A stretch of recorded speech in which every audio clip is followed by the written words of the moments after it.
안녕하세요. 성재쌤입니다. 해처링 그래머 넘버 4 문장의 종류 4형식. 이번 강의에서 다루게 될 내용은요, 바로 4형식 문장 구조입니다. 지난번 우리 3형식 다뤘잖아요. 그거 머릿속에 잘 염두에 두시면서 오늘도 4형식 문장 잘 이해해 보시기 바랍니다. 이해가 중요한 거예요. 잊지 마세요. 시작합니다. 자, 우리 4형식 구조라는 것은요, 기본적으로 주어, 동사, 그 다음에 이제 목적어가 두 개가 있다는 특이성이 있어요. 첫 번째 목적어, 간접 목적어, 두 번째 직접 목적어, 이렇게 나와 있죠. 그래서 우리가 보통 줄여서 간목, 직목 이렇게 얘기 많이 하죠. 영어로는 이제 뭐 indirect object, 뭐 direct object 이렇게 얘기합니다. 보통 사전에는요, 어떻게 나와 있냐면요, 이 간접 목적어는 somebody 줄임말이에요. SB. 그다음에 직접 목적어는 보통 something 이렇게 나와 있죠. 그래서 흔히 누구누구에게 무엇을 주다라는 방식으로 많이 번역이 돼서요, 우리말로는 뭐 수요동사 이런 얘기도 합니다. 또 우리 영어의 수요동사 학교 다닐 때 많이 배웠을 텐데요, 가장 기본적으로 제일 먼저 접하는 것은 대부분 give란 녀석이죠. 그래서 주어진 예문 보시면요, 벨라는 주어죠. gives인데요, 여기 보시면 이제 s가 붙었어요. 4형식 타동사고요. 형태는 단수, 그러면 그 다음에 현재 시제. 우리 현재 시는 언제 써요? 보통 습관적이고 반복적인 거 전달할 때 많이 쓰죠. 자, 그래서 벨라가요, 간접 목적어 브라이언, 사람이죠. somebody예요. 사람, somebody. 브라이언에게 직접 목적어 advice, 불가산명사죠. 불가산명사. 그래서 단복수 표시를 할 수가 없습니다. 직접 목적어 advice, 조언을 주고 있습니다. 여기다 현재 시를 썼기 때문에 그렇죠? 습관적 반복적으로 벨라가 브라이언한테 조언을 주고 있다라고 이해하시면 되는 거예요. 자, 이렇게 해서 가장 기본적인 4형식 구조 첫 번째 예문을 본 거예요. 괜찮죠? 별거 없습니다. 자, 그런데 이제 중요한 건요, 영어의 기본적인 타동사는 3형식 타동사가 기본이에요. 자, 그런데 이제 그것만 가지고 쓰는 게 불편해서 그걸 바탕으로 4형식과 5형식이 등장을 하게 되는데요. 그래서 제가 4형식과 3형식을 조금 비교를 또 해드릴 거예요. 비교를. 한번 비교해 볼게요. 지금 위에 나와 있는 것이 방금 봤던 4형식 구조고요. 그리고 아래에 있는 것이 지난 시간에 우리가 다뤘던 3형식 구조입니다. 3형식 구조는 주어, 동사, 목적어. 사실상 거기서 문장 끝이죠. 그걸로 완벽한 거예요. 3형식은 목적어 하나입니다. 자, 그런데 4형식은 간목, 직목해서 목적어 두 개 있죠. 좀 전에 우리가 봤던 문장이에요. 근데 이 4형식을 우리가 3형식으로 전환시킬 수 있거든요. 자, 그때 어떻게 전환시키냐 보세요. 주어 동사까지는 똑같아요. 주어 동사까지는 똑같죠. 자, 이 상태에서 간접 목적어에 해당되는 녀석이 어디로 가죠? 간접 목적어에 해당되는 것이 문장의 뒤로 이렇게 이동하는 거예요. 근데 이동할 때는요, 그냥 이동 못해요. 전치사 to 다음에 브라이언 이렇게 써야 되는 거고요. 그 뒤에 있던 직접 목적어가 앞으로 이동하죠.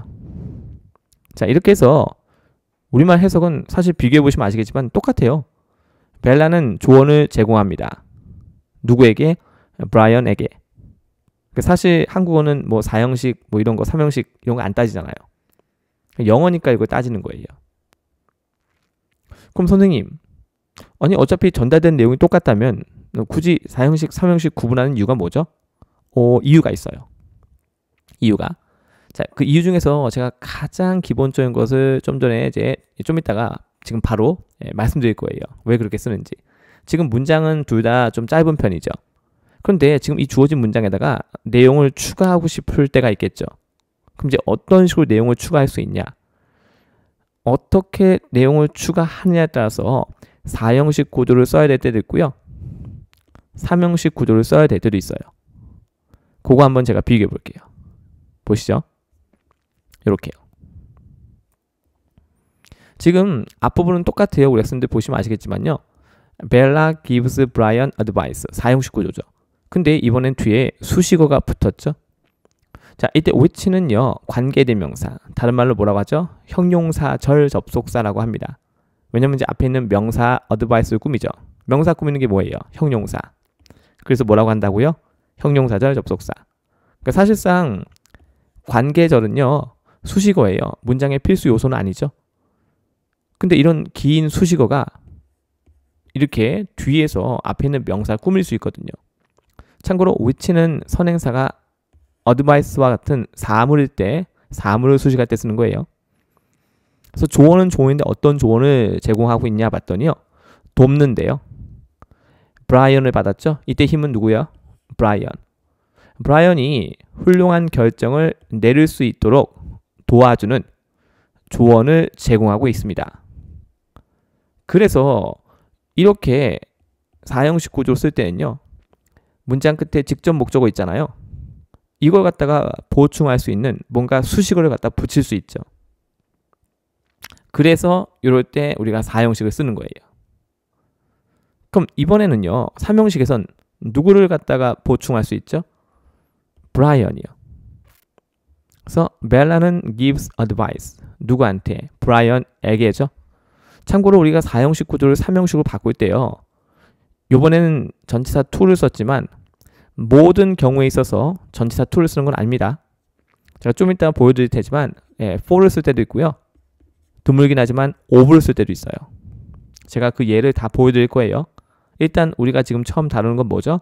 전치사 to입니다. 그리고 나서 이 브라이언을 갖다가 꾸며주는 거죠. 선행사가 사람일 때는 관계대명사 who를 씁니다. Who is starting a new business? 그러니까 새로운 사업을 시작하는 브라이언에게 조언을 제공하고 있습니다. 이렇게 되는 거죠. 자, 그래서 우리가 이 영어는 이 관계절, 즉 형용사절이라고 하죠. 관계절은 형용사절이에요. 왜냐면 앞에 있는 명사를 갖다 꾸며주니까. 이제 긴 수식어를 쓰려면 문장 뒤로 이렇게 보내서 써야 되거든요. 자, 그러면 문장 끝자락에 어때요? advice란 녀석을 갖다가 수식하고 싶으면 4형식 구조로 만들어서 맨 마지막에, 문장 마지막에 직접 목적어가 위치하도록 해야지 그 뒤에다가 관계절, 즉 형용사절을 갖다 붙일 수 있겠죠. 자, 그렇지 않고 우리가 브라이언을 갖다가 조금 더 꾸며주고 싶다 하면 브라이언을 문장 맨 뒤로 옮겨야 되잖아요. 그때는 몇 형식 쓰면 돼요? 3형식 구조로 문장을 만들면 돼요. 그리고 브라이언이 누구인지를 조금 더 보충해 주는 거죠. 그래서 브라이언이 누구다? 새로운 사업을 시작하려고 하고 있는 브라이언. 이 브라이언한테 조언을 제공하고 있습니다. 이렇게 내용이 전달되는 거죠. 어때요? 그러니까 왜 4형식, 3형식 둘 다 필요한지 아시겠죠? 사실상 이제 뭐 우리 관계대명사 같은 경우는 제가 또 따로 다뤄드리겠지만 이렇게 접속사가 문장에 포함되면요. 문장이 길어져요. 우리가 때로는 조금 내용을 자세하게 전달해야 될 때도 있잖아요. 자, 그래서 우리가 4형식, 3형식 이렇게 다양한 문장 구조가 필요한 거예요. 이해하셨죠? 자, 이번에 두 번째 예문이에요. 두 번째 예문입니다. 이번에도 구조는 똑같아요. 주어, 동사, 간목, 직목 이렇게 나옵니다. 근데 이번엔 동사가 give가 아니라 뭐예요? hand. ed이 붙었으니까 규칙 변화. hand라는 동사의 과거 시제죠. hand는 동사일 때, 명사일 때 형태가 똑같습니다. 자, 이때 hand는 뭐예요? 사실상 give라는 녀석과 똑같아요. 그래서 벨라는요, 간접 목적어 브라이언, somebody, 사람 명사죠. 브라이언에게 assignment, 자, 임무 혹은 업무라고 해도 상관없어요. 어떤 업무를 갖다가 제공했다. 그러니까 한마디로 뭐예요? 뭐 일 시켰다는 얘기겠죠. 그러니까 일을 줬다는 얘기니까. 이것도 4형식 구조예요. 아래쪽에 제가 정리해놨죠. 가산명사라서 여기 뒤에 복수 형태의 표기가 되어 있는 상태고요. 그럼 선생님, 이 녀석도 3형식 구조로 바꿀 수 있나요? 네, 바꿀 수 있어요. 한번 바꿔볼게요. 4형식과 3형식 또 비교합니다. 지금 좀 전에는요, 간접 목적어, 직접 목적어 돼 있었죠? 직접 목적어가 앞으로 이동하죠. 그 다음에 전치사 to를 쓰고, 그 다음에 간접 목적어 브라이언이 위치하게 됩니다. 사실상 우리말 번역은 다를 게 없어요. 어차피 한국말은 4형식 이런 거 3형식 안 따지니까. 다만 왜 이렇게 쓰는지는 앞서 제가 설명드렸죠. 그러니까 이제 문장이 여기서 끝날 수도 있지만은 뭔가 이 어사이먼트 갖다가 조금 더 수식하고 싶다. 그럼 이제 뒤에 뭐가 더 붙을 수 있잖아요. 자, 그럴 때는 이렇게 4형식 쓰는 거고요. 자, 그렇지 않고 나는 브라이언을 조금 더 보충해서 꾸며주고 싶다 싶으시면 3형식 구조로 문장 만드시면 되는 거예요. 이게 가장 기본적인 이유예요. 자, 이렇게 해서 한번 더 해봤어요. 자, 모든 걸 다 제가 이렇게 변환시키진 않을 거예요. 자, 자, 이번엔 세 번째예요. 세 번째. 오늘 최대한 다양한 사형식 동사를 접하시게 될 겁니다. 자, 이번엔 뭐가 쓰였죠? show란 녀석이 쓰였죠. show란 녀석이 쓰였습니다. 그래서 간접 목적어 브라이언에게 직접 목적어 그녀의 전화기를 보여줬다 이런 얘기죠. 이때는 명사 앞에 뭐가 붙었죠? 소유격 대명사. 얘는 한정사의 일종이죠. 지금 폰이 가산명사인데 단복수 표시가 안 돼 있죠. 왜냐면 이 관사 기능을 소유격 대명사가 대신 해주기 때문에 그래요. 그래서 기본적인 구조는 4형식 구조였습니다. 주어, 4형식 타동사, 그 다음에 간접 목적어, 그리고 her phone 직접 목적어. show도 사실 동사고 명사할 때 형태 똑같죠? 네, 근데 이제 동사할 때는 이렇게 4형식 구조 될 수 있어요. 기본 동사에 속하죠. 제가 최대한 원어민이 자주 쓰는 4형식 동사 많이 보여드릴 거예요.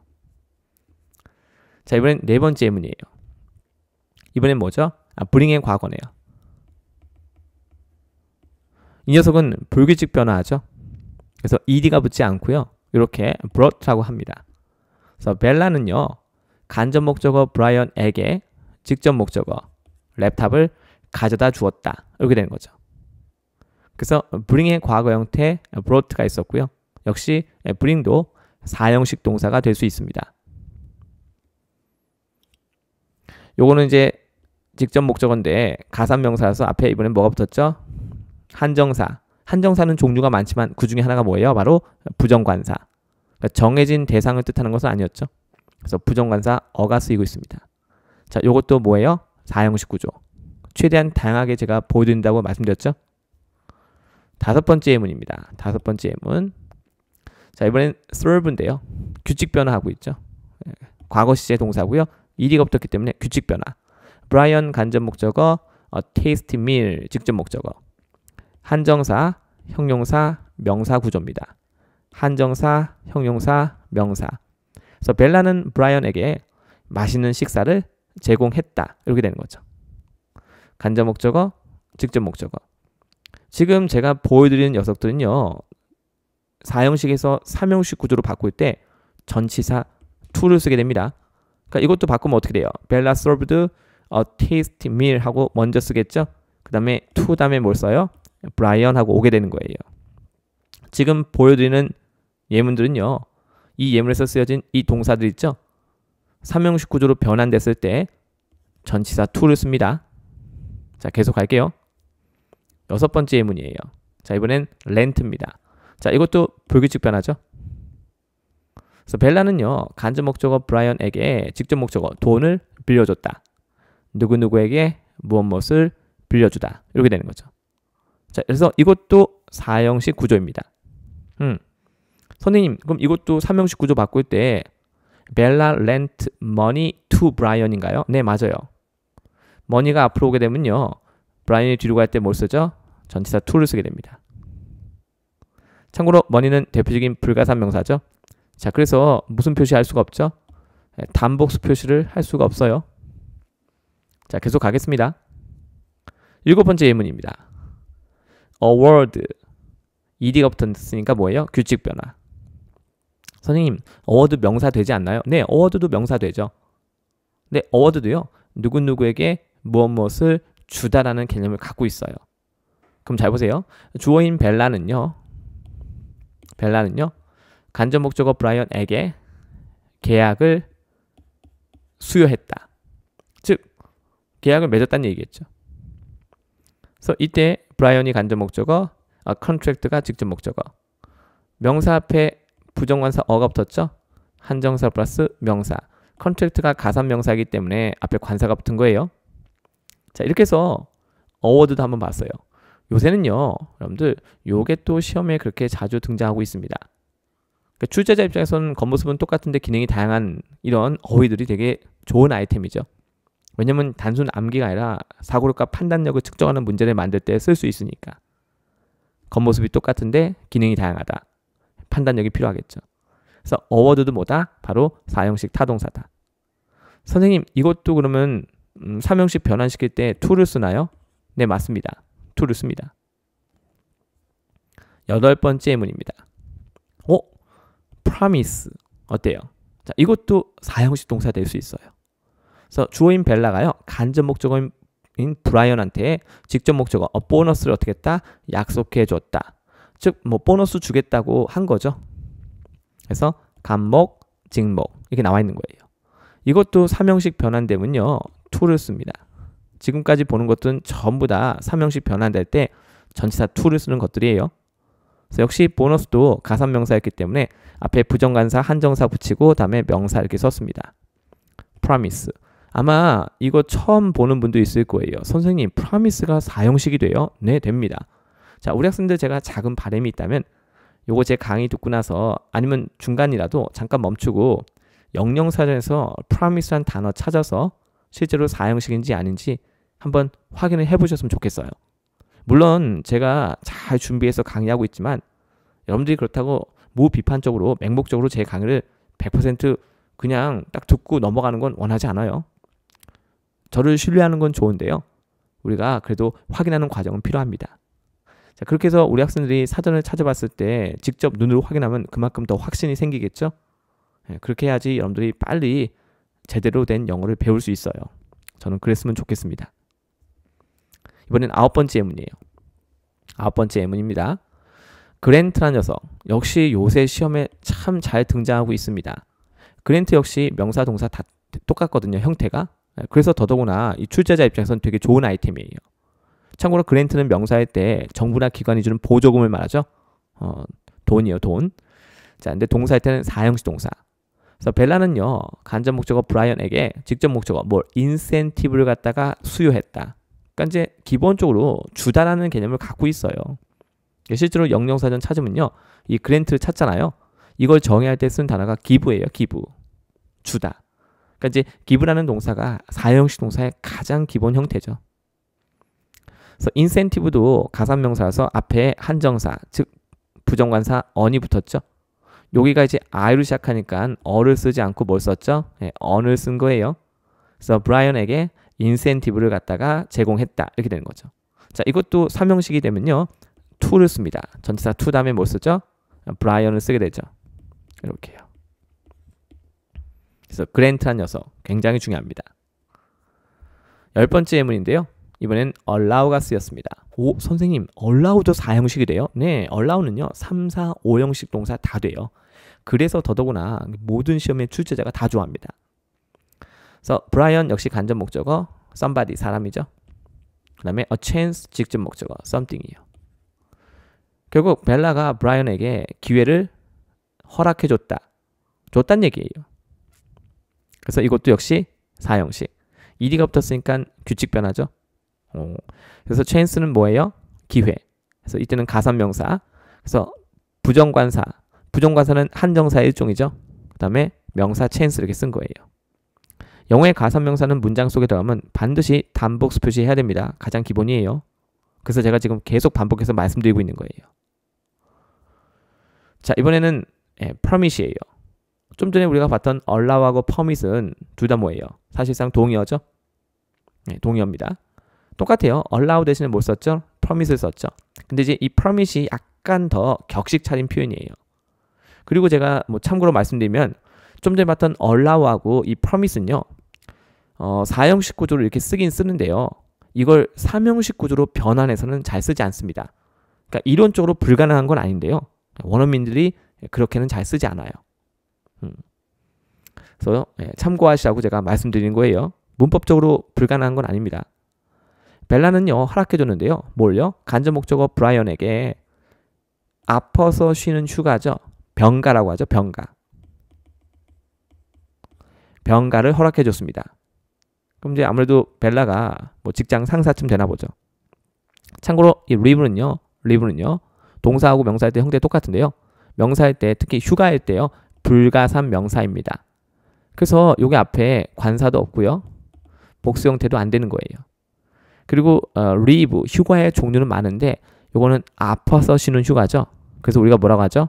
병가라고 합니다. 병가. 그래서 벨라가 브라이언에게 병가를 허락해줬습니다. 이렇게요. 이때 promise는 allow보다 어떻다? 조금 더 격식 차린 표현이다. 규칙 변환 동사였으니까 ed가 붙었죠. 자, 이렇게까지 해서 무려 우리가 지금 11개째 보고 있는 거예요. 어때요? 우리 학생들 생각보다 사형식 동사가 많죠. 그렇습니다. 그러니까 이제 조금 더 내가 경험치를 쌓는다라고 생각하시면 돼요. 자, 이번에는 12번째 예문인데요. 바이의 과거, 그렇죠? 네, 보트가 쓰였습니다. 바이의 과거예요. 불규칙 변화죠. 앞서 봤던 우리 브링의 과거 형태의 브로트하고 되게 비슷하죠. 그래서 헷갈릴 수 있으니까 조심하셔야 돼요. 그래서 벨라는요, 간접 목적어 브라이언에게 직접 목적어 새 차를 사주었다.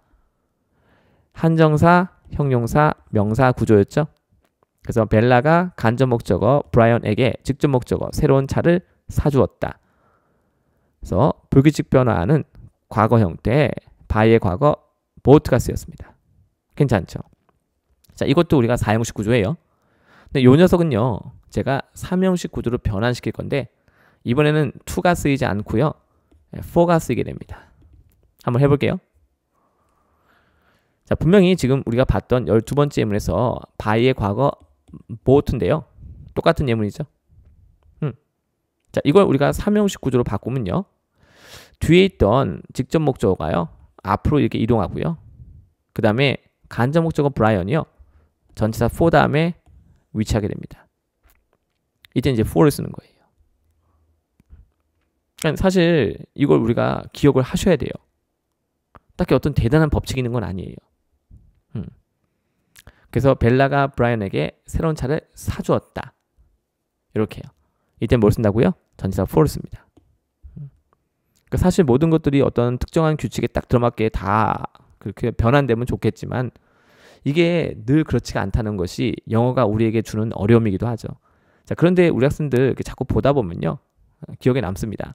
사실 원어민들도 이걸 암기해서 구분해서 쓰는 건 아니에요. 우리가 한국말 배울 때 암기하진 않죠. 똑같아요. 우리 학생들이 많은 예문을 접하시면요, 자연스럽게, 그렇죠, 이렇게 전치사 for를 쓴다는 것을 알게 됩니다. 동사가 뭐일 때? 동사가 by의 과거 boat, 그러니까 동사가 by일 때요. 괜찮죠? 그러니까 너무 걱정할 필요 없어요. 자꾸 경험을 쌓으시면 돼요. 근데 제가 지금 이 for를 필요로 하는 녀석 있죠? 요거는 제가 계속해서 몇 개 더 보여줄 텐데요, 그때마다 제가 3형식 구조 변환시키는 거 포함시킬 거예요. 13번째 예문인데요, 이번에는 make의 과거 made입니다. 역시 불규칙 변화죠. 그래서 벨라는요, 간접 목적어 브라이언에게 직접 목적어 some bread, 약간의 빵을 만들어줬다. 그렇죠? 이건 4형식 구조예요. 그래서 make의 과거 시제가 쓰였습니다. 이때 bread는 불가산 명사죠. some은 한정사죠. some은 한정사예요. 그리고 뒤에는 bread가 불가산 명사. 여기 나와 있습니다. 요거 한번 바꿔볼게요. 벨라 메이드까지는 똑같죠. 똑같아요. 근데 이제 뒤에 있던 직접 목적어 some bread가 앞으로 나가죠. 그리고 for 다음에 뭘 쓰죠? 브라이언을 쓰게 됩니다. 그래서 make 동사도 뭐하고 3형식 변환될 때 전치사 for를 쓰죠. 그럼 지금 우리 2개 봤죠? 근데 사실 뭐 by나 make나 많이 봤던 동사잖아요. 계속 가볼까요, 우리? 14번째 예문인데요, 이번에는 insure가 쓰였습니다. ed가 붙었으니까 규칙 변화죠. insure. 어떤 분은 이 단어 자체가 생소할 수도 있는데요, 시험에 정말 자주 등장합니다. 브라이언 간접 목적어, 디스카운트 직접 목적어. 요때 s가 붙었죠? 가산명사는 단복수 표시 필수예요. 얘는 앞에 관사 쓰지 않고 복수 형태를 쓰고 있습니다. 그래서 지금 제가 여기 밑에 이렇게 써놨는데요, 요거 무시해주세요.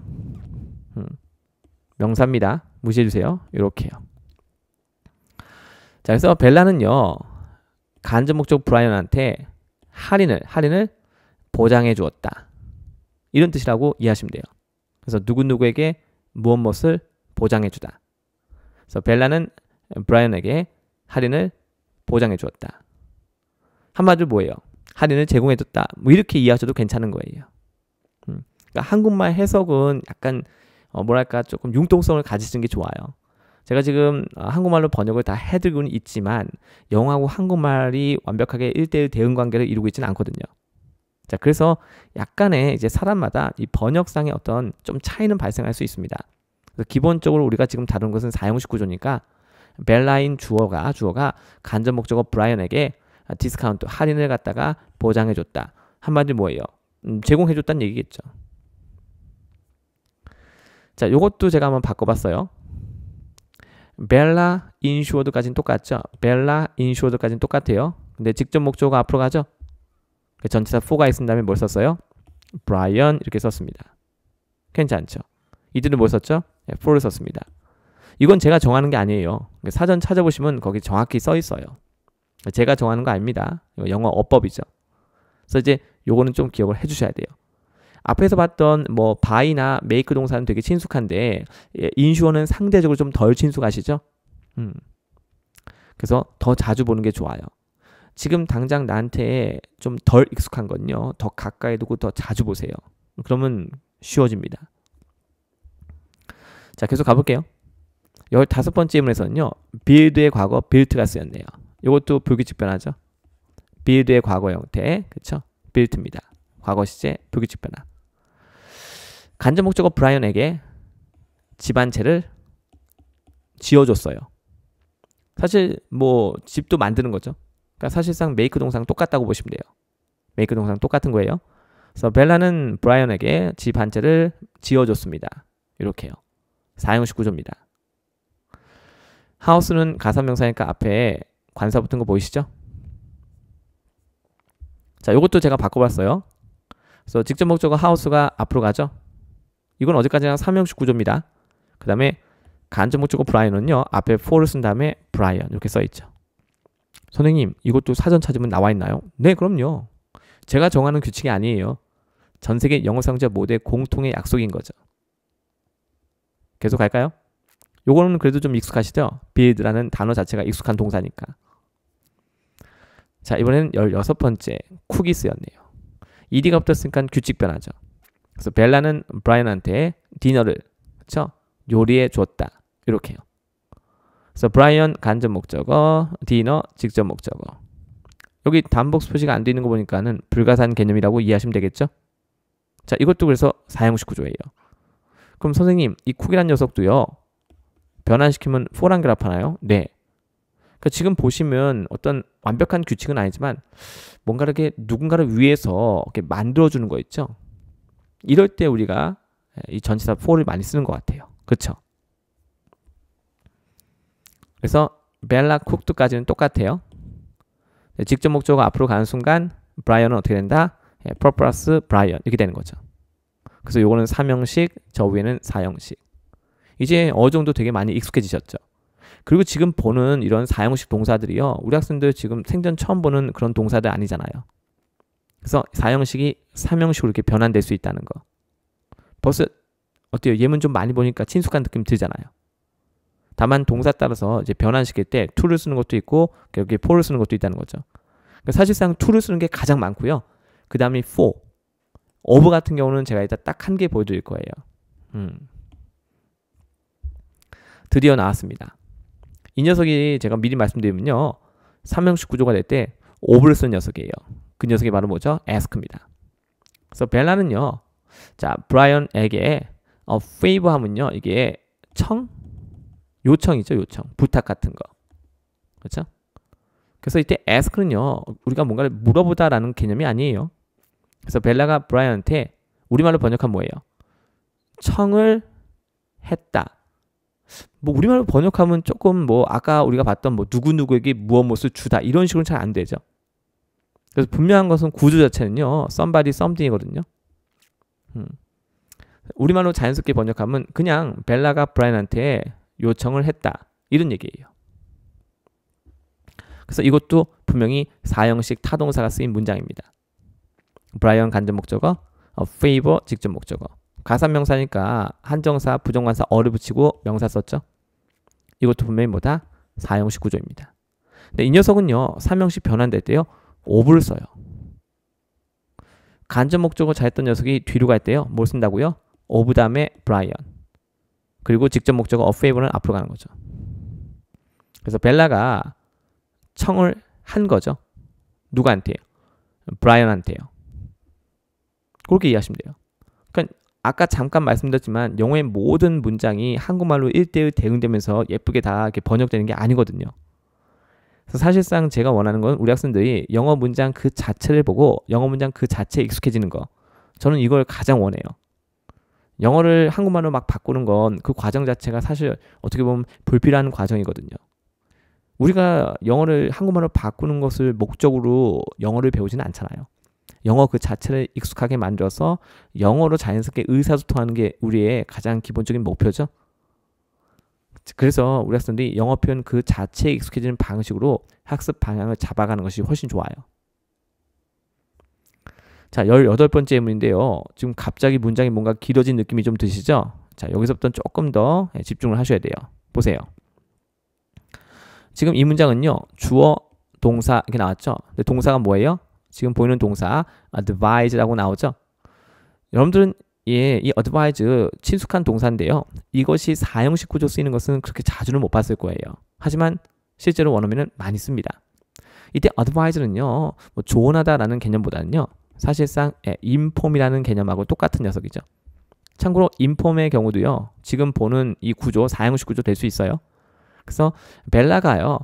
브라이언 간접 목적어에게 that이야 직접 목적어를 알려줬습니다. 이런 뜻이에요. 이때 advise는 조언하다, 충고하다 개념이 아니라 뭐다? inform이다. 이렇게 이해하시면 돼요. 이때 that은요. 잘 보세요. 이때 that은요. 명사절 접속사예요. 지금 구조는요. 간목, 직목에서 사형식 구조입니다. 다만 아까는 이 직접 목적어 자리에 보통 명사 하나 왔었잖아요. 물론 이제 앞에 한정사 같은 게 붙을 때는 있었지만 근데 지금 직접 목적어는요. 한 단어, 두 단어 이런 것이 아니라 그 안에 주어 동사를 갖추고 있는 주어 동사 갖추고 있는 절이에요. 절. 근데 목적어 역할은 절이니까 당연히 무슨 절? 명사절이죠. 명사절. 그래서 벨라 주어 벨라는 브라이언에게 that 이하의 내용을 알려줬습니다. 이렇게 내용 파악을 하시면 돼요. 그래서 regular exercise 하니까 규칙적인 운동이죠. 자, 이것이 건강을 개선시킨다. 그럼 이제 건강과 관련된 조언 같은 것을 해준 거겠죠, 뭐. 자, 이렇게 해서 우리 advise라는 녀석에 그렇죠? 과거 시제가 쓰였고요. 규칙 변화입니다. 그다음에 브라이언 간접 목적어, that 이하가 뭐다? 바로 직접 목적어 역할을 하는 명사절. 이때 that은 뭐예요? 명사절 접속사죠. 접속사가 존재하기 때문에 문장에 지금 동사 몇 개 있어요? 동사 하나, 동사 두 개가 쓰일 수 있는 거죠. 반드시 접속사가 있어야 돼요. 자, 그래서 우리가 조금 복잡해 보이는 사형식 구조도 보고 있는 거예요. 오, 선생님, 직접 목적어 자리에 명사절이 올 수도 있군요. 네, 맞습니다. 조금 더 다양한 걸 보여드릴게요. 자, 이번엔 좀 전에 얘기했던 inform이죠. 간접 목적어 브라이언에게 that이야를 알렸다. 자, 이때 that은요. 명사절을 유도하는 명사절 접속사인데요. 오직 접속사 기능만 할 수 있어요. 그래서 그 뒤에는요. 또 완벽한 문장 구조가 나오는데 잘 보세요. 그 that절 안에요. he가 주어, win의 과거인 one이죠. 삼형식 동사예요. 그리고 뒤에는 the first prize라는 목적어가 존재하죠. 그래서 완벽한 구조의 문장이 뒤따르는 거예요. 주어, 동사, 목적어. that이 모이기 때문에 명사절 접속사니까 명사절 접속사 that은요. 접속사 기능만 갖고 있어요. 그래서 뒤에는 어떤 구조가 온다? 모든 것을 다 갖추고 있는 완전한 구조가 온다. 요거 잘 기억해 두셔야 돼요. 제가 이따가 명사절 접속사 what과 비교를 좀 해드릴 거예요. 그래서 전체적인 이제 문장은 보시면요. 기본 골격은요. 주어, 동사, 간접 목적어, 직접 목적어. 사형식 구조입니다. 다만 직접 목적어 자리에 명사절이 있기 때문에 직접 목적어가 좀 길어진 거예요. 이해하셨죠? 그래서 아래쪽에 정리한 거 다시 한번 참고를 해주시고요. 자, 계속 갑니다. 이번엔 뭐가 쓰였죠? assure가 쓰였죠. assure. 선생님. 아까 뭔가 봤던 거랑 좀 비슷한 것 같아요. 그렇죠? 근데 이제 보세요. 얘는 간접 목적어고요. that이야가 뭐예요? 직접 목적어. 사형식 구조죠. 이때 that도 뭐예요? 명사절 접속사입니다. 접속사 기능만 하기 때문에 뒤에는 완벽한 문장. 근데 이번에 이제 미래 시제에 조동사 will이 쓰였죠. that절 안에 주어는 he, 그 다음에 will receive, 조동사 다음에 동사 원형, 그 다음에 a promotion이 뭐예요? 목적어. 그래서 벨라는요. 간접 목적어 브라이언에게 that이야를 확실하게 말해준 거예요. 뭐라고요? 그가, 이때 누구죠? he가 바로 브라이언이죠. 브라이언이 will receive a promotion, 승진을 받게 될 거다. 즉 승진할 거다. 요걸 장담해 줬나 봐요. 장담. 자, 그래서 벨라 주어 assured 사형식 타동사 과거 시제 규칙 변화였죠. ed가 붙었기 때문에. 그다음에 브라이언 간접 목적어 데디아가 뭐다? 직접 목적어. 다만 이번에는 그 안에 주어 동사를 갖추고 있었죠. 그래서 명사 중에서 덩치가 제일 큰 명사절이 직접 목적어 역할을 하고 있었습니다. 그러니까 우리가 앞에서 봤던 그 짧은 형태의 사형식 구조와는 조금 다르죠. 그러니까 이렇게 문장이 길어질 수 있어요. 근데 문장이 길어지면 기본적으로 뭐가 필요해요? 이렇게 접속사가 있어야지 문장을 길게 쓸 수 있겠죠. 근데 이걸 우리가 거꾸로 생각하면 우리 학생분들이 영어의 긴 문장에 잘 대처하기 위해서는 뭘 제대로 공부하면 될까요? 영어의 접속사를 제대로 공부하시면 긴 영어 문장도 적절하게 잘 대처할 수 있는 거예요. 자, 계속해서 가볼게요. 자, 이번에는 텔의 과거 told입니다. 역시 불규칙 변화죠. 뭐의 과거라고요? 텔의 과거. 간접 목적어 브라이언이죠. 그 다음에 what이라는 이번에는 명사절 접속사 what이 쓰였어요. that이 아니죠. 근데 아까 제가 that은요 계속 강조했죠. 명사절 접속사 that은 오직 접속사 기능만 갖고 있다. 하지만 what은요 달라요. what은요 접속사이면서 자기 자신이 대명사 기능도 동시에 해야 합니다. 그래서 결론부터 말씀드리면요. 여기 있는 이 what은요. 앞에 있는 동사 하나, 뒤에 있는 동사 둘을 연결함과 동시에 이 두 번째 동사 이 뒤에 보면요. 타동사인데 뒤에 목적어가 없거든요. 이 목적어 역할을 바로 what이 해줘요. 아까 봤던 that보다는 좀 기능이 복잡하죠. 그래서 보통 선생님들이 강의하실 때요. 명사절 접속사 that 뒤에는 완전한 문장, what 뒤에는 불완전한 문장 이렇게 많이 얘기를 하세요. 지금 보시면요. 여기 what 이하를 보시면요. what을 뺀 상태에서 타동사 require에 목적어가 없는 거거든요. 그러니까 불완전한 거 맞죠? 왜냐면 그 목적어 역할을 대명사 what이 해주기 때문에 그래요. 자, 이것도 분명히 사형식 구조예요. 브라이언 간접 목적어 what이야 직접 목적어. 근데 직접 목적어가 한 단어짜리가 아니죠. 그 안에 주어 동사를 갖추고 있어요. 그 안에 주어 동사를 갖추고 있습니다. 그래서 명사절이 직접 목적어 자리에 위치하고 있는 거예요. 자, 요거를 제가 조금 비교를 해드릴 건데 보시죠. 중요하기 때문에 제가 별 3개 딱 찍어놨어요. 한번 살펴보세요. 어떻게 다른지.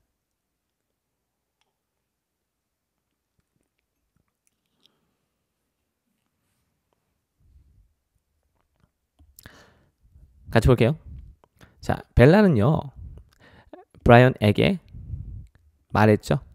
그럼 도대체 뭘 말했냐? 그 새로운 프로젝트가 성공하려면 무엇을 필요로 했는지. 어때요? 번역도 좀 자연스럽죠? 근데 이번엔 보세요. 분명히 여기 보시면요. 뭐가 없어요? 목적 없죠? 목적 없어요? 자, 요 need도 지금 타동사인데 목적 없단 말이에요. 근데 이번엔 that을 썼어요. that을. 똑같이 주어는 the new project인데요. 타동사 뒤에 a lot of fun라는 목적어가 있어요. 그래서 벨라는 간접 목적어 브라이언에게 말했습니다. that 이하를. 이때 that은 오직 접속사 기능만 갖고 있어요. 그 새로운 프로젝트가 성공하려면 많은 자금을 필요로 했다. 그걸 말했단 얘기예요. 사실 요 21번째 예문에서 what은 그렇죠? 새로운 프로젝트가 성공하려면 무엇을 필요로 했는지 무엇을 그 목적어에 해당되는 것이 없었잖아요. 근데 that은요. 뒤에 완벽한 구조가 나와야 되는 거죠. 그러니까 이거는 단정지어서 얘기를 해주고 있는 거예요. 그 새로운 프로젝트가 성공하려면 많은 돈을 필요로 했다라고 브라이언에게 말을 해준 거죠. 어떻게 차이점이 조금 들어오시나요? 예, 그래서 이제 우리가 앞에서 봤던 거하고 좀 비교해 보시면 돼요. 자, 이때 보시면 제가 동사 살짝 바꿨죠? 여기 required가 있는데요. 얘가 뭐하고 동의어예요? 예, 이거하고 사실 동의어예요. require의 기본 뜻 중에 하나가 뭐죠? 바로 need입니다. need. 그래서 여기서 이제 동사 살짝 바뀌었다고 해서 당황하실 필요 전혀 없습니다. 사실상 똑같은 예문이에요. 다만 what과 대시 있을 때 차이점을 염두에 조금 구분해 주시면 돼요. 그래서 다시 한번 정리해 볼게요. what은요 접속사이자 대명사예요. 대명사는 문장에 들어가면 자기 자신이 주어 목적어 보호를 해야 되는데 지금 이 what은요 타동사 need의 목적어 역할을 하고 있는 거예요. 그래서 우리가 흔히 명사절 접속사 what 뒤에는 무슨 문장이 온다? 불완전한 문장이 온다. 왜냐면 이 what 자체가 대명사로서 주어 목적어 보호를 하고 있는데 이걸 빼는 순간 그 뒤에는 주어 목적어 보호가 빠지는 거죠. 지금 이 문장에서 뭐가 빠졌죠? 목적어가 빠진 거잖아요. 그러니까 불완전할 수밖에 없는 거예요. 하지만 that은 오직 접속사 기능만 갖고 있기 때문에 그 뒤에는요 주어, 동사, 목적어 이렇게 완벽한 구조의 문장이 와야 되는 거예요. 차이점 이해하셨죠? 자, 제가 사실 뭐 이런 명사절이니 뭐 형용사절이니 이런 거는요 따로 이렇게 좀 독립해서 강의를 제공할 겁니다. 그래서 일단은 이렇게 이해를 하고 넘어가시면 좋겠습니다. 자, 이번엔 22번째 예문입니다. 이번엔 이제 ask죠. 요때 이제 우리가 정말로 뭐 물어본다라는 개념이에요. 그래서 벨라는요 간접 목적어 브라이언에게 물어봤어요. 그러니까 뭘 물어봤냐? 직접 목적어를 물어봤다는 얘기죠. How he wanted to change the proposal 이렇게 나왔어요. 이때 how도 분명히 접속사예요. 앞에 동사 하나, 뒤에 동사 두 개 보이시죠? 그래서 이제 WH 단어들은요 평소문에 들어가면 기본이 접속사예요. 다만 얘는 what과 달라요.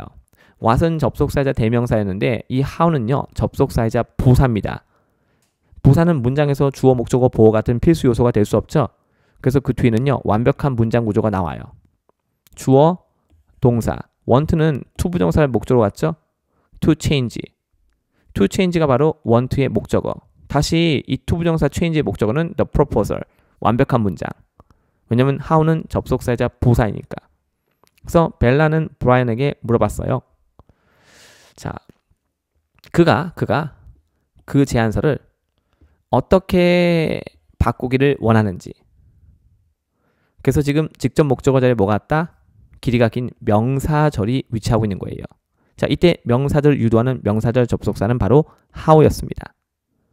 그래서 벨라 주어, asked 사용식 동사, 그다음에 브라이언 간접 목적어, how야가 직접 목적어 역할하는 바로 명사절이었죠. 자, 계속 가볼게요. 자, 이번에 계속해서 ask라는 녀석이 쓰고 있는데요. 간접 목적어 브라이언 다음에 이번에는 whether라는 녀석이 왔어요. whether. 뭐뭐인지 아닌지. 사실 whether도 제가 나중에 따로 이제 접속사 파트에서 다뤄드리겠지만은 whether는 명사절, 부사절 다 가능하거든요. 근데 참고로 whether가 명사절 때는요, or 이제 써도 되고 안 써도 돼요. 반드시 두 개를 함께 쓰는 건 아니에요. 근데 whether가 부사절로 쓸 때는요, 반드시 문장에 or이 포함되어 있어야 됩니다.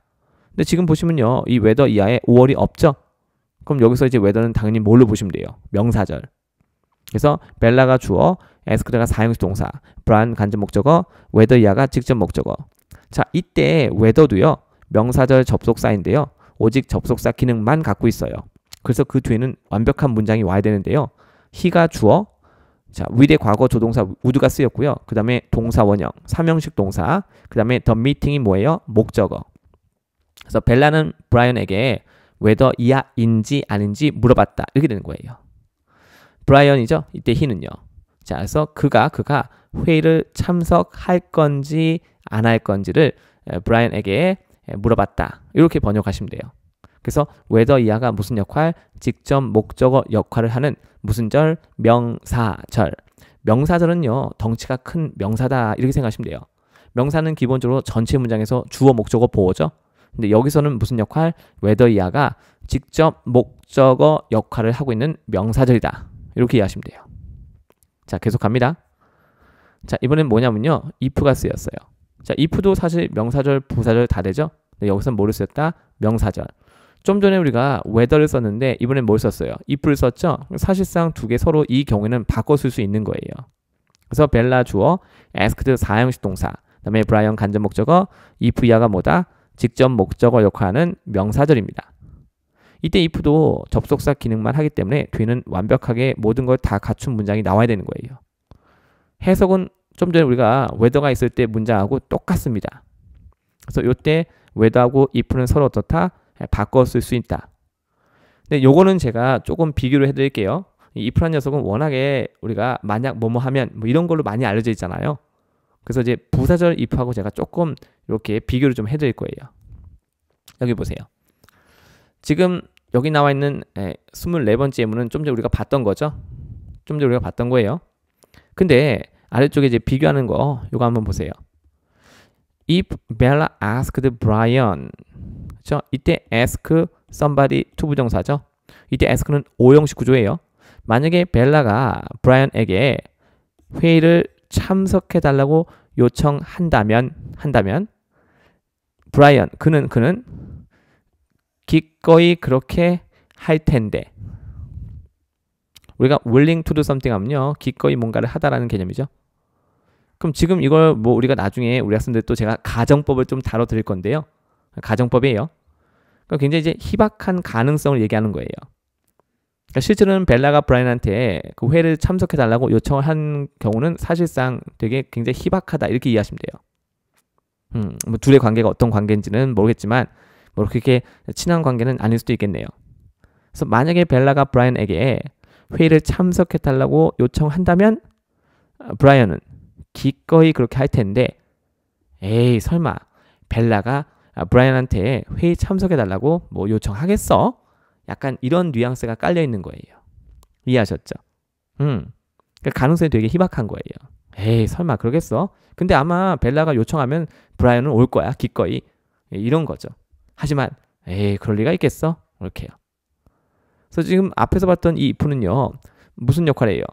직접 목적 역할은 명사절이죠. 그래서 번역도 어떻게 했죠? 뭐뭐인지 아닌지, 그가 회의를 참석할 건지 아닌지 브라이언에게 물어봤다, 이런 개념이고요. 지금 비교하는 문장에서 if는요 만약에 벨라가 브라이언한테 회의를 참석해달라고 요청한다면, 가정이죠 가정, 브라이언은 아마도 기꺼이 그렇게 할 건데, 이렇게요. 자, 이렇게 접속사 관련된 것들도요 제가 따로 강의를 이렇게 만들어서 우리 학생들한테 제공을 할 겁니다. 그래서 지금 당장은 요 정도의 차이가 있구나, 그 느낌을 조금 가져가셨으면 좋겠어요. 그러니까 모든 걸 우리가 다 한꺼번에 완벽하게 이해할 수는 없잖아요.